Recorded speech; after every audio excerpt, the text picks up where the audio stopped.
tiempos proféticos. Les saludo con mucho cariño, su hermana Jacqueline de Castillo. En esta hora, bueno, primeramente le doy gracias a mi Dios, a mi Señor Jesucristo, porque en medio de todo, en medio de una tormenta, Dios siempre está ahí con cada uno de nosotros. Le agradecemos a aquellos hermanos que estuvieron pendientes de cada uno de nosotros, hermanos que nos llamaron de lejos, pendientes del pastor Ega, de mí, cómo estábamos, si habíamos sufrido, si habíamos perdido un ser querido. Y la verdad es que para la gloria del Señor, Dios nos guardó donde estábamos. Estábamos en la parte de Macuto. Y este testimonio para la gloria de Dios, donde un edificio de 20 pisos, estaba mi esposo Ega, mi cuñado y yo. Y de verdad que ese edificio se estremeció. Y antes de todo esto, el Señor ya había ministrado a sus hijos profetas, a la gente de Dios, que era lo que se iba a apresurar aquí en nuestro país Venezuela. Algunos hicieron caso, otros cerraron sus oídos. La palabra de Dios dice que tengamos el oído para escuchar lo que el Espíritu Santo nos quiere decir. Y hay mucha gente que no escucharon la palabra del Señor en medio de varios ministros, de profetas de Dios, porque sí hay profetas de Dios. Hay otros que sí son engañadores, pero hay otros también que son profetas de Dios, que Dios le habla, le muestra, le enseña. No lo digo para la gloria de nosotros, yo lo digo por la gloria de Dios, porque mi esposo es pastor y profeta evangelista, donde el Señor le mostró a él en Colombia cuando estuvimos predicando, que él veía dos banderas, dos mujeres con el mismo traje, dos mujeres que tenían la misma ropa. Una era la bandera de Colombia, el otro era la bandera de Venezuela. Cuando el Señor le hace ver, le muestra esa visión a mi esposo, él me lo comenta, porque él todo me lo dice. Y él me dice, Jackie, el Señor me mostró esto y él lo predicó en Colombia. Para la gloria de Dios estuvimos allí, donde el Señor también le mandó una palabra profética para Colombia. No lo digo yo porque yo no lo digo. Eso es un testimonio para la gloria de Dios. Y él me decía, la bandera de Venezuela. El Señor me muestra la bandera de Venezuela, donde la bandera de Venezuela estaba en sus tres colores, amarillo, azul y rojo. Pero cuando él la volteaba, ay, Dios mío, era una bandera donde estaba toda de negro, porque era luto, venía para Venezuela, luto, decía él. Y nosotros como hombres y mujeres de Dios estábamos preparados por esa palabra profética que el Señor había ministrado en los labios de mi esposo y de muchos ministros. Y esos edificios, hermano, eran de 20 pisos, vivo en Macuto, donde todo el mundo pensaba que ese edificio se iba a colapsar, se iba a desplomar. Pero no ocurre, porque había un pueblo donde nosotros oramos.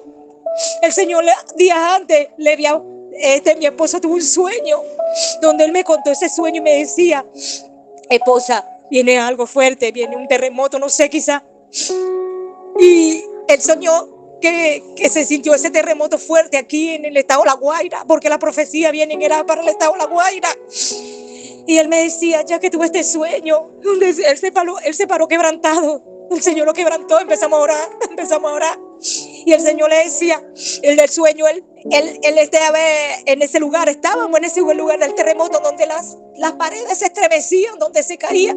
Él veía que yo me caí, me resbalé, y que yo me iba hacia la parte del apartamento donde están los ventanales, me caía para allá abajo, para ese hueco para abajo, y él me agarraba y me sostenía y me abrazaba, y todo eso fue el sueño, y él se despertó. Eso fue hace poco, hermano, eso fue hace poco. Empezamos nosotros como hijos de Dios, como embajadores de Cristo, como el Señor nos muestra. Empezamos a orar, empezamos a ungir el apartamento. Mi esposo y yo empezamos a ungir. Y cuando llegó el terremoto, estábamos los tres, no nos dio chance de salir, estábamos ahí, pero el Señor nos guardó. Yo me caí, hermano, también. Yo me caí, el esposo me agarró, él me agarraba y nos abrazábamos. Y empezamos a clamarle al Señor en ese lugar. Y le decíamos, Padre, ten misericordia de nosotros, ten misericordia. Y entonces por un momento quedó tranquilo el edificio y salimos del apartamento. Hermano, ese edificio quedó greteado.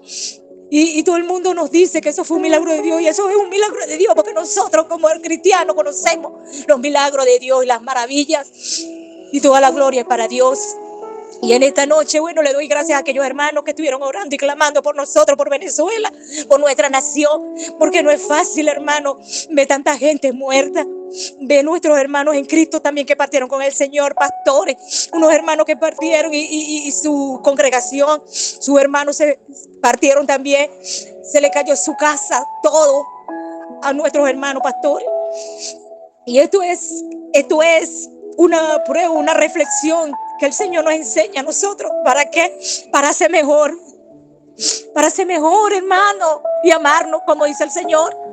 Amar a tu Dios sobre todas las cosas y amar a tu prójimo como a ti mismo, hermano. Hay hermanos en Cristo que ni se hablan. Hay hermanos en Cristo que todavía tienen algo en su corazón en contra del hermano. Y la palabra dice que no podemos aborrecer a nuestro hermano, porque tenemos que ayudarlo. Dios es amor y nosotros somos amor, porque Él nos enseñó. Hermano, hay familias cristianas y hay hermanos en Cristo que no le hablan ni siquiera a su hermana de sangre y son hermanos en Cristo. Todo esto nos duele. ¿Por qué pasa, hermana? ¿Por qué pasa, hermano? ¿Ah? Todo esto nos duele. Pero esto es un testimonio para la gloria de Dios. Estoy aquí donde mi mamá, refugiada aquí, en Catialamar, donde también hubo desastre, pero a mi mamá no se le cayó su apartamentico. El Señor guardó mi familia, toda mi familia la guardó el Señor. Y aquí estamos, mis hermanos, seguimos orando, seguimos clamando, amén. Ahora más que nunca tenemos que buscar de la presencia de Dios. Buscar a Jehová mientras pueda ser hallado. Llámale en tanto que está cerca. Eso lo dice Isaías 55:6. Hermanos, tenemos que ser unidos, sin crítica, sin murmuración, sino predicar la palabra del Señor, predicar, amar, buscar alma para Cristo. ¿Cuánto nos duele? ¿Cuántas almas se perdieron sin Cristo? ¿Cuántas? Por eso, bueno, estoy aquí para agradecerle a Dios por ese milagro y ese testimonio que tengo que dar, porque lo hizo fue el Señor. Y le agradezco a aquellos hermanos países que estuvieron en solidaridad con Venezuela, con nosotros, Perú, Panamá, República Dominicana, Puerto Rico y todo. Muchísimas gracias, hermanos, de verdad, muchísimas gracias. Seguimos orando, seguimos en pie de guerra, seguimos clamando, seguimos avanzando en este camino, porque si el Señor nos deja aquí, es por un propósito más grande que Dios tiene con cada uno de nosotros. Amén. Bueno, por aquí nuestro amado pastor Edgar Castillo también, que quiere darle un breve saludo. Amén. Amén, hermano. Dios le bendiga. Un abrazo. Bastante fuerte.